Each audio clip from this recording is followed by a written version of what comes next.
It is George the Antique Nomad. I'm so excited. We have a Mount Dora Extravaganza this weekend. We're expecting rain 2 days, so today is our big selling day.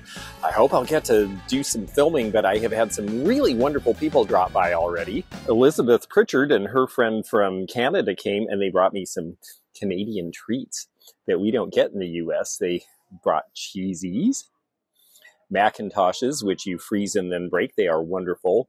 Arrow bars, because, well, they're one of my favorites. And then these lovely little cakes that I've never heard of, May West. Well, May West is looking very May Westy down there. So it's so nice of people to think of me. You know, it's hard to get away and get a meal during these things, so this is very, very kind of them. And they brought me a piece of Glow Hill. And I love Glow Hill, not just because you can see your reflection in it, but because it has these really great cherry bakelite feet and handles, and it's just such a neat contrast. I love the colors, and I'm just very partial. So thank you, thank you, thank you. Also, I've had a really big sales morning. It's only 11 o'clock, and I've already sold a ton, and so I want to show you some things before they go away. So there are the two Blanco pieces. These are both Arlen Bayless designs, and the one on the right, pretty experimental. These were made about 20 years ago. Arlen Bayless was their designer then, and it's great stuff, but it was during the housing crisis, so nobody was buying, so you never see it. I got a bunch of advertising, including some really, really good pieces. This is a World War I poster. Gil Spear did these. This is for the War Work Campaign and for the YMCA. They're hard to find in good condition. And there's these two as well. Enlist in the Navy is same era, as is For Your Boy. Values on these again in the $350 to $450 range. Hard to find originals of this era. I actually have all sorts of paper-related items. I'm using the back of the van because we're expecting rain tomorrow, as beautiful as it is today.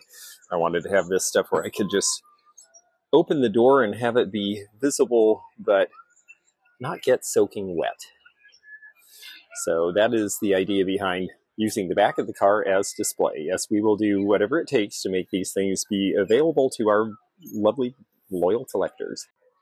And there's a lot of fun stuff in this collection, everything from Don't Drink Water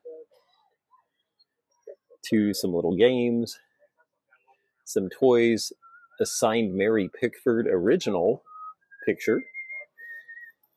If you are a fan of silent films, you will probably be familiar with her because she was the most famous actress of her time in silent films. Yippee, do I feel swell? NBC graham crackers, National Biscuit Company. And you can drink them with some buttermilk. I just feel very fortunate to be selling these pieces. A lot of them are from personal friends of mine who've had this collection for years, and they finally decided to let go of some of it. So very fun to have it out to show. Then, of course, we have to bring the Disney because we're in Florida. We have some more planters that we found recently, so that's a nice addition. We're saying goodbye to the lovely Hygeia today. She weighs a ton. She's an architectural ornament from a building in Kentucky from about 1890, and she sold. But she's so heavy, they're coming back to pick her up. This is really cool. I've just gotten several neat ashtrays and also several neat deco pieces, including this deco clock set with the two garniture vases. Just a beauty with the birds up on top. Very excited to have this set. I've always liked pieces like this. I haven't had any to sell in years. Very unusual Blanco color that came out about 20 years ago. This is an Arlen Bayless design. And we've got the two hanging ball lights that I got from Danny the Niche Lady in Las Vegas. Had a couple of people look at those already. This is a really vibrant color for Sasha Brostoff. I have several Sasha Brostoff pieces with me. Some were here last time with me, some are fresh. And all of them are really cool. I also got this. This is 1980s, but they are very collectible now. These sell for about $245. And a lovely viewer sent it to me and made me a very nice deal on it. So now we're going to see if it can fly away to live with somebody else. Yeah. Along with this parrot vase as well. And yes, I have a tall blue swung vase left. and a white twist vase from Venice next to the Frank art woman. She is fantastic, from the 1930s. We sold the basketball and the race car and the Cape Canaveral. Only have the football game left. Also sold a whole bunch of pixie ware today, so we are having a good morning. This little case has still got a bunch of jewelry in it, so I've got some more work to do.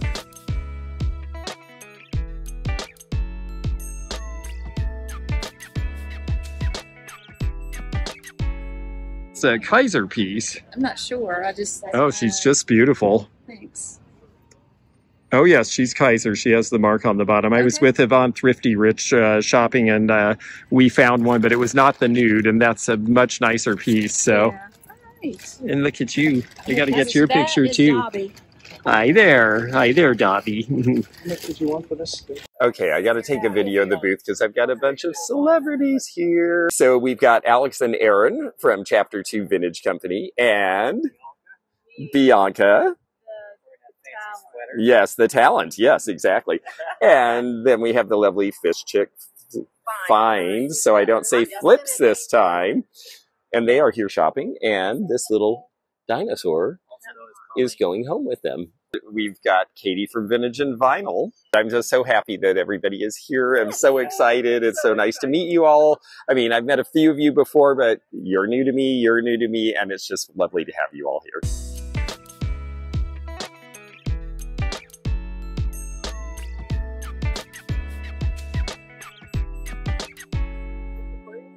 So, good morning, folks. I'm Christine of Side Street Market. I'm a fellow YouTuber and part-time reseller. Oh, that's so cool. So, Christine, Side Street Market, and I've seen Christine out there before. And what sort of things do you like? Like personally, I collect glass and chalkware. Oh, cool. And then I love mid-century, and I hodgepodge everything. Oh, yes. Yeah, you, me, and everybody I know. Oh, that's so great. And speaking of chalkware, I have something for you. I'm so happy. Yes, that's great. My wonderful collection, a piece of George's table. I'm very excited. Aw, thank you. I'm excited too. I just I picked this up, and with this whole family of skunks in Georgia on my way down here, so it must have been meant to be. So Side Street Market is where they can find your videos, and we're filming each other, so you can check. My husband's in the background helping John. That's wonderful. Well, I am looking forward to seeing your version of this, and I'll get out and do some filming too, and we'll compare notes. Here's a hint we just learned today. If you're outdoors at a show and it gets blustery, pull the corner of the tent away from the prevailing wind, which in this case is coming from the south-southwest. And that will help the not shake and buckle. As long as you don't have rain, you're all right.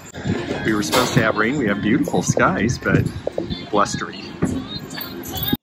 I'm going to do a little night filming at Rendiger's Mount Dora Antique Show. Unfortunately, the story tonight is this. People are packing up and leaving. Sunday is not the busiest day under ordinary circumstances, but I often do 15 to 20% of my business on Sunday, and we hate to see it go. We are going to stay on site, wake up in the morning, evaluate the situation. If we can be open for a little while, we will. I don't know if we will. I may have to pack right away. I may not get to film again. So I wanted to hit whatever we can in the dark. And there are some things. Let's go take a look. So I can't be walking into people's booths when we're closed. But this place, I feel, is an exception because it's really brightly lit. Everyone can see what I'm doing, and I'm just going to show you some cool stuff. Here is a little toboggan with the under rail. Another place had a whole line of sleds. You do find sleds in Florida. People bring them down when they move here because they're sentimental attachment. And then the sled ends up in Florida, where St. Pete, I think, had a trace of snow 40 years ago once, using the tailgates of the trucks. But what I really like here, and it is sold, it was priced at $685, it's this. Straight ahead to the circus today. That is really cool. That is on Masonite. It should date to about 1950. It's kind of beaten up in the right way, too. You can still read all the lettering, but it's just a little rough around the edges, kind of like circuses are these days. This set of wire mesh lockers is sold. What a great looking cage effect. This would definitely be an interesting thing for a store display of some sort. They put it on a base so it can roll. That's a pretty convenient thing. Also sold this old hand crank mechanism with the new tabletop. made of old wood. If you repurpose things in a very thoughtful manner, they can look great and they can sell and they can look legit in an antique and vintage setting. $125 on the barrel. It'd be great if it had a lid, because then you could make tables of them, but you can also just put a glass top on top of them. Life-saving service. Yeah, it's a lifeguard's outfit. That is really neat. Looks like 1920s or 30s probably, because it's a knit and it's not as modest as the pre-1920s suits, but still a one-piece, of course. Well, this will be kind of pretty to see. Loads of chandeliers. A lot of different vintages. Mostly 20th century, it appears. But there are a few earlier light fixtures. I see, wow, this one in front of us is quite grand, isn't it? This is interesting. It's been made of the driftwood with the open bulbs, like Edison bulbs. The one in the back hanging low seems to be Italian, but I like this piece in the middle, the one that isn't crystals. That is an Art Deco. That is priced at $350, and with that interesting design with the shades that are specific to that particular veil or frame, rather special. And I would say if I was redoing a 1930s home, I would probably want that in it. I have always liked this Haywood Wakefield line, the Sculptura. I sold this same chest of drawers. Mine was not in this good condition. I sold it last year for, I think, about $500 with some refinishing needed, and this one's priced at $12. There is the headboard and footboard, and that's a nice wide size for a 1950s bed, also Haywood Wakefield. Well, that was our tour, because that's about all we can see, so I'm going to get some rest and get up and pack before it rains, although first we're going to check the weather report, because if there's any chance of staying open, we want to. We are here for our collectors.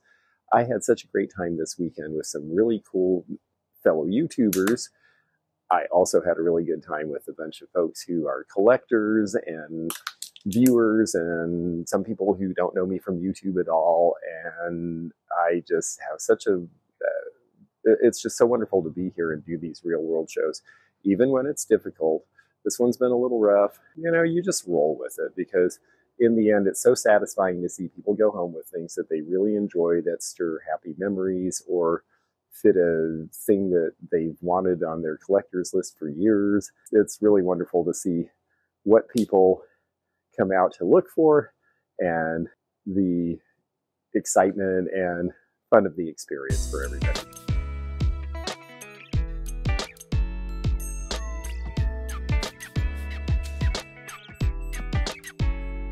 I am here, and it's hours before we usually leave, and I have time, so I'm going to look and see if there's anything left that we might be able to buy and flip for a profit.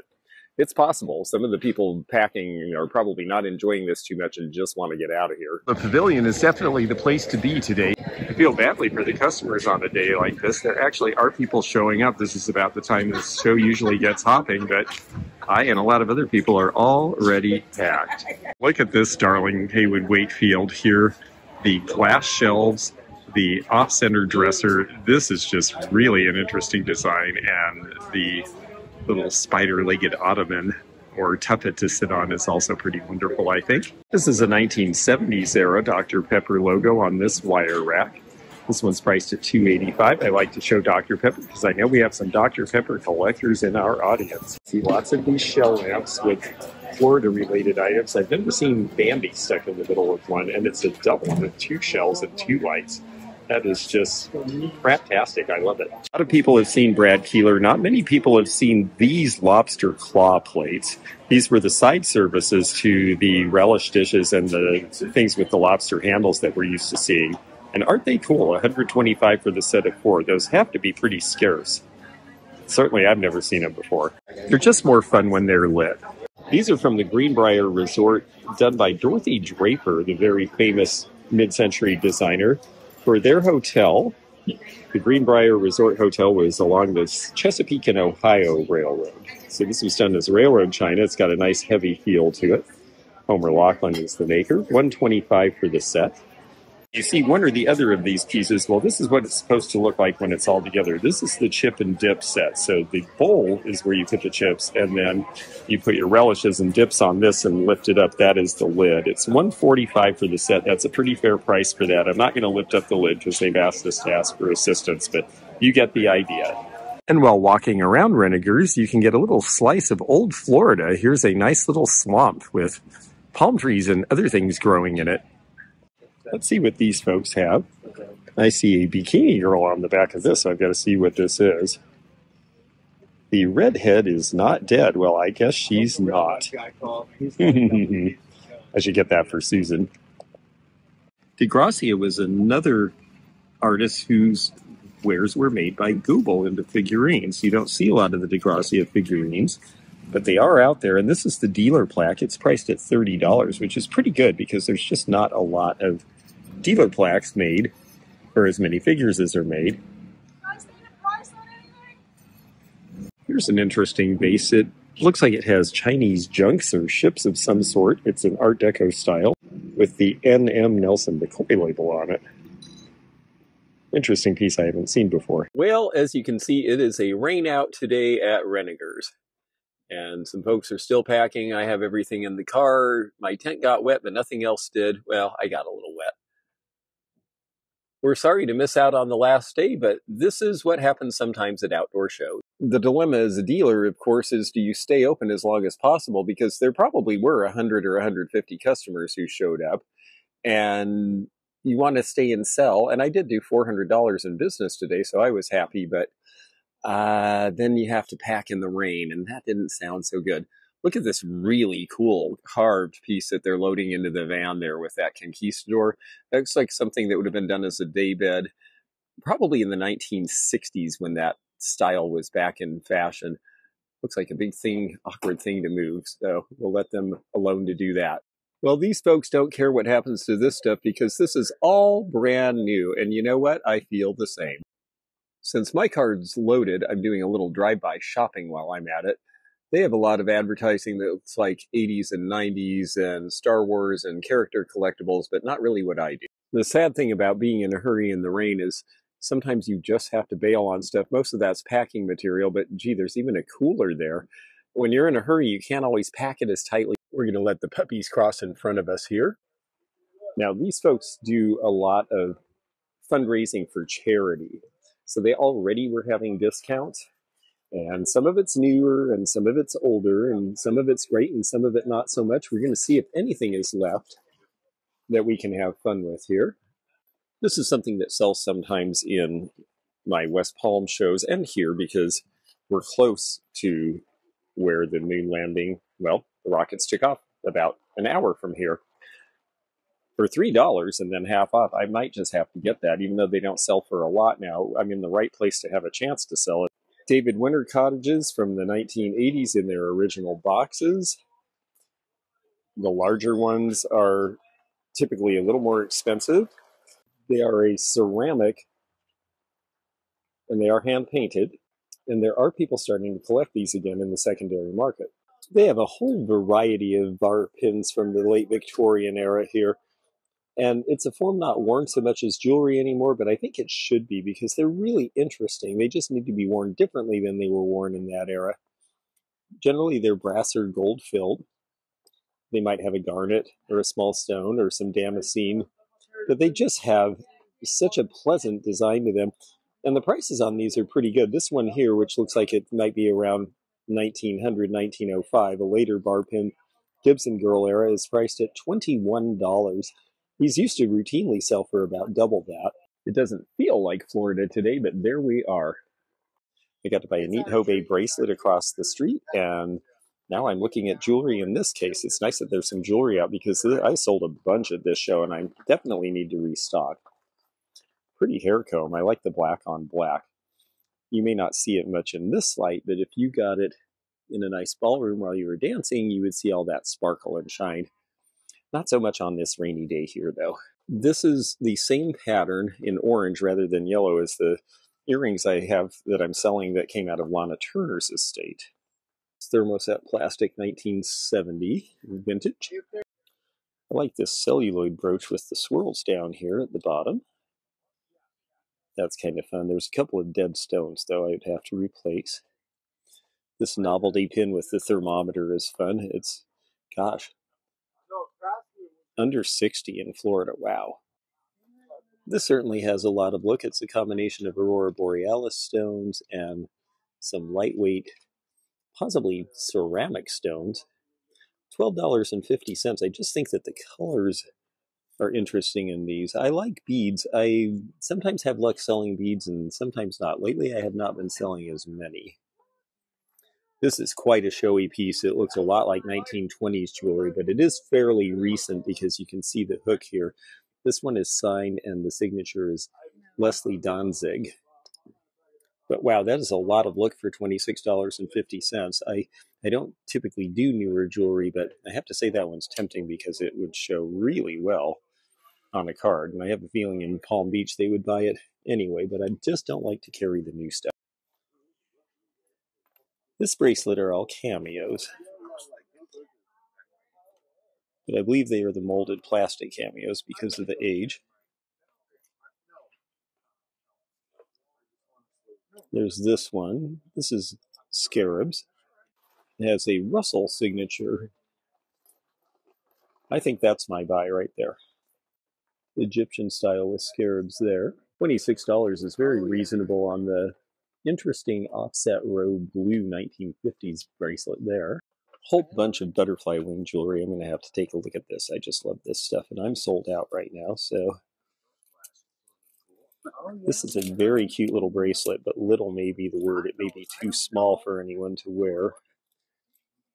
We'll take a look at that. Brooch for $12, the pin for $8.50. This is nice with the necklace. I rather like that. Want that in there now or later? No, I'm not ready. This bracelet's interesting with the squarishness. That's $12. This micro mosaic in the middle, the squarish one, is an old one, pre-war. It's priced at $35. That's a pretty good price for what it is. Here's earrings with the screwbacks are $26.50, and this one is a souvenir of Lorenza. I really like this red and clear. It's not a maker name, but it's a nice necklace, and look at the great drapes on these. The only problem is they're screwbacks, and a lot of people just don't enjoy wearing those. Clips, they can adjust so that they don't pinch, but the screwbacks, they are not comfortable for a lot of people.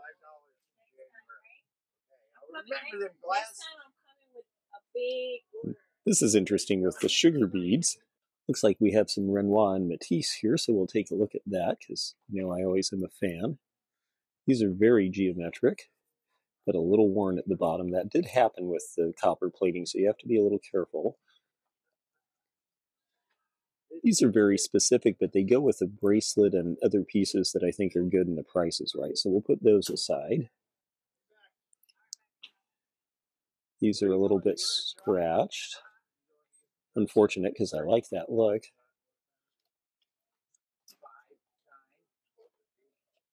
And then here is the comedy and tragedy, but a little bit tarnished. So I think I'm going to leave that. This is another one that goes with a very specific set, but it's a set that looks great together, and the earrings will help some other dealer, so they'll be willing to pay me a decent price on those, I think. And probably these as well. Well, these are a little tarnished too, so I think I'm just going to take the two. And then there's a bunch of cute, fun Bakelite and lucite. I like this novelty pin riding high on the high wheeler. That's celluloid plastic. This wood one with the Mexican instruments and the pot is really cute. Pretty good prices on some of these Bakelite earrings, only $12 to $15 on a lot of those. And I really like this Bakelite magnifying glass. That's really cool. I have a feeling that's just what they use for people looking at things closely, but it is really neat. I like these ones that hang too. Those might be possible because they're red. Well, that's pretty great. I sold a bunch of jewelry and, well, I'm finding some jewelry. Now I'm finding Bakelite and scarabs and butterfly wing and copper as opposed to the rhinestones that I sold. But you know what? It doesn't matter because there's customers for all of these things, and I'm very happy to get them. Well, on a rainy day, the pavilions are one place where there's still some action. Not everybody is packed up early, so we're going to take a look at what's in here. I like the quill stuck in it. This is a French inkwell on a marble base. brass. It has the D'Alonso signature, and it is going to date to right about 1900. A Santa Claus chocolate mold. Wow, that'd be perfect for the holidays. Make your own. $45, and your own chocolate won't have all those ingredients that you don't want, like preservatives and stuff. Very pretty Weller vase. I haven't seen this particular shape before with this bowl on top of the pedestal. That one's priced at $110. We have some dolls here, two folk dolls, but on the left is a Nora Wellings doll, they were called. They were made as sailors, and then they were sold on various cruise ships originating in England. This one's $15. That actually seems like a pretty good deal for him. I think I might take him. Although his little felt ears are a little pierced. I think that probably he was stored in a box somewhere and some critter thought he was delicious. This is part of why people like excavating and digging, is because you can find things. And if you're in Europe, you might find really ancient things. Here are toga pins. Yes, those are Roman era toga pins found in Pompeii, it says. Here are arrow points in bronze. These are Celtic decorative items, and from Wales, apparently, as well as Ireland and the Scottish Highlands. And these would have been decorations for horse bridles, sword belts, chest straps. This fellow is very knowledgeable. He says he does a lot of work with history teachers because he's done this research for them, which is great. These are not decorative. These are strictly functional, also from the Celtic regions. And then Roman rings. I just sold a Roman ring recently, generally made of bronze, and they're hand hammered. They tend to be very simple, but they do find them at those excavation points. So really interesting things for the bottle digger, the metal detectors, and it's fun to see these things because perhaps, well, in this case, if you're in Europe, you might find something like that.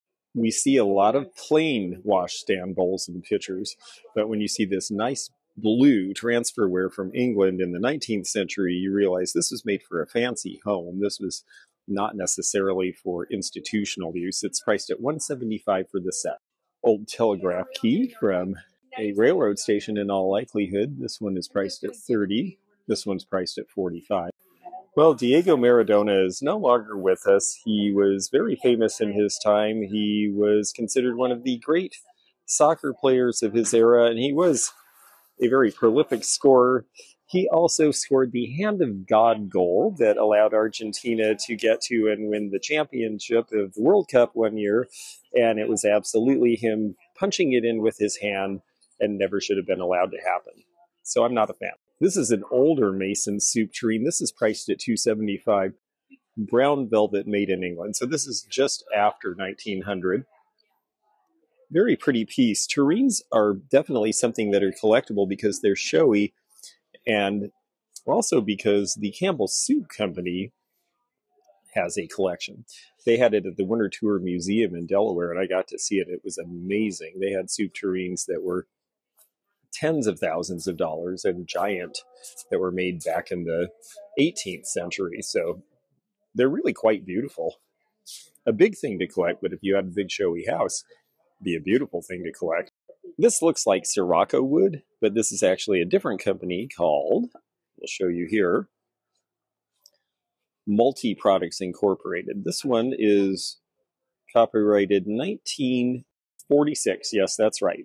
So right after the war. And this was so that your Boy Scout or Cub Scout or Sea Scout had a place to put all their medals and patches and regalia. This is a very handsome fish set. This is going to be late Victorian, probably German or Austrian. And it's nice because not only does it have the big tray and all of the plates, there's 12, it also has the sauce bowl. This piece is usually missing from fish sets, but you notice that it does have the design with the fish on the end. And it's got these dry feet on the bottom. This will date probably to about 1890 because that's when people start being able to get fish everywhere. It wasn't limited to just people who lived in the ocean or near a lake anymore because they could use refrigerated boxcars to get the fish and oysters and other things to people. So lavish serving sets for them became very popular. To me, it makes as much sense as having a turkey platter for Thanksgiving. Why not serve fish? This piece here is a Blanco bamboo vase, priced at $225. I always like the Russian enamel pins, and I particularly like this one because it's one of the fairy tale related, priced at $25. They have a little bit of copper jewelry here. We'll see whether they have any Renoir, Matisse, or Rabahe pieces, which are the labels I look for.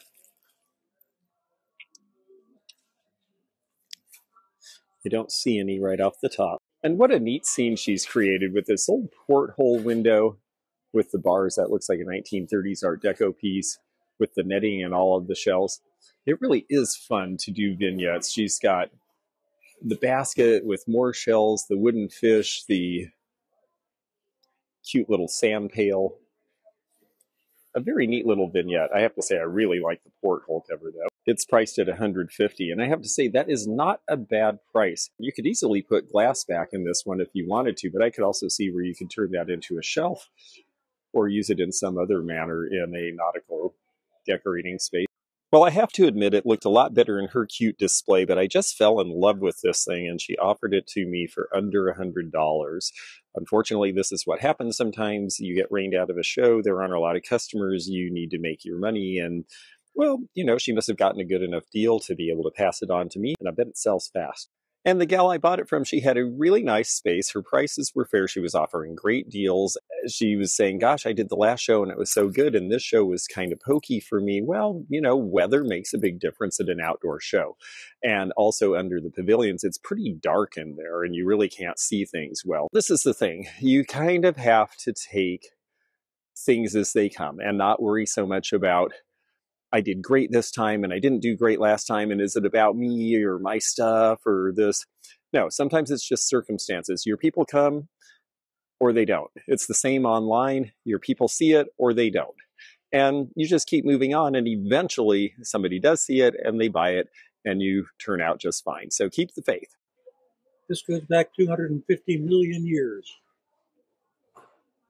Fossilized trilobite. Oh, how neat. You know, I see them polished and out of stones. I haven't seen one where you open the stone and got the effect of it on both sides. That is really neat to see. And 250 million years old, I guess, does count as antique, doesn't it? Now we're going to see something really, really, really ancient. Meteorite. Oh, that's fantastic. I haven't seen an actual meteorite in a long time. And you can kind of tell when you see a real one. They almost look like they've been fire polished somehow, which makes sense because of what happens to them when they come into the atmosphere. That is really neat. Where did that one come from? Do you know? Russia. That's Russian. Okay. 1947, that hit came in. Wow. They said the meteor weighed about 27 tons. Ooh. It hit the atmosphere and then exploded into the little shards. Wow. Yeah. Thank goodness they explode, because a 27-ton rock hitting the Earth could not be a good thing. So heavy, it feels like iron. Iron and nickel. Iron and nickel. Interesting. And what does a meteorite, a piece like this, sell for these days? $350. $350? Yes. Yes. Wow. Very good. That is so interesting. Thank you so much for showing that to us. He also has some really beautiful cameos, by the way, while we're at it. For those of you who are not rock hounds, well, you might like this instead. They are just gorgeous. And they're very large. And the one in the middle with the filigree is especially nice, I think. Very well carved. And this was Norm Martin. And is it okay if I show your face? Okay, well, there's Norm, and he is here in the pavilion. Are you here every month or just for the extravaganzas like me? Well, that's great. And isn't this cute? Now, I'm used to seeing the adult sizes of these, but I have not actually ever seen a child size before. This is really neat. These are going to be from the same era as the adult size, which is going to be around 19 teens and 20s. German, Japanese. Oh, thank you. Interesting. So this one is German. And this one is Japanese. And they look awfully similar, but you notice the Japanese, they're a little less precise with the lettering. Things were not quite the same quality then.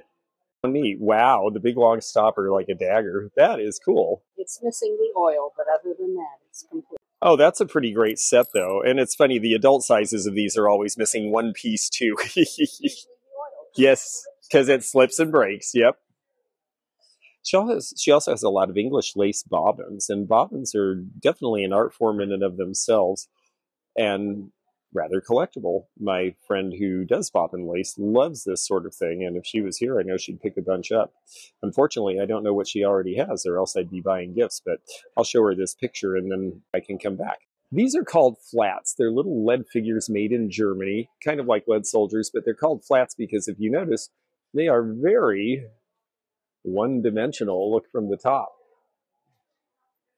They're really cool, though. These are winter scenes here. She has them at $15 each, or 2 for $25. But they did them for all sorts of seasons, and there are people who collect these. I don't see a lot of them.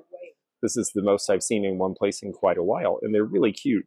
These toll-painted or folk-painted boxes are not just American. In fact, they evolved from the heritage of European countries. This one on the bottom is dated 1793, and it is French. It is inscribed, Mort aux tyrans, death to the tyrant. Now, this is something that was probably done a little bit after the French Revolution, but they are celebrating it in their little trunk here. And then here we have a Norwegian box with an 1855 date. Notice the difference in the painting. Each sort of style, the colorways, all of that is going to indicate a different ethnicity. We see a lot from Sweden as well. Here's a nice Hudson's Bay point blanket. It says it's a 3.5 point. There's the label. The points are these little lines that come in from the side. So if they say 3.5, that means there's these two and a third one, and then one that's a half size. They've asked us not to take them out without assistance, so you'll just have to trust me on that. I don't want to undo their display. This has a pickled finish on it. This is a shooting stick from about 1850.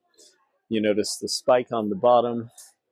This top piece actually folds. Shooting sticks have two different purposes. Sometimes they are intended to be a portable place that you can set the barrel of a rifle to help hold it steady if you're, say, in a deer blind for a long time. They also refer to sticks that were used as walking sticks, and these two pieces fold up, and then you can use it as a seat when you're standing in line waiting for an event.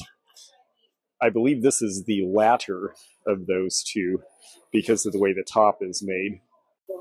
This piece is nicely formed, and I wanted to show you because it has a noritake mark, and it's actually lighter than you might think when you pick it up. The hand detailing is really good, but it has this noritake mark with the trophy, and this in the 1960s and 70s seems to have been a designation of their more special items.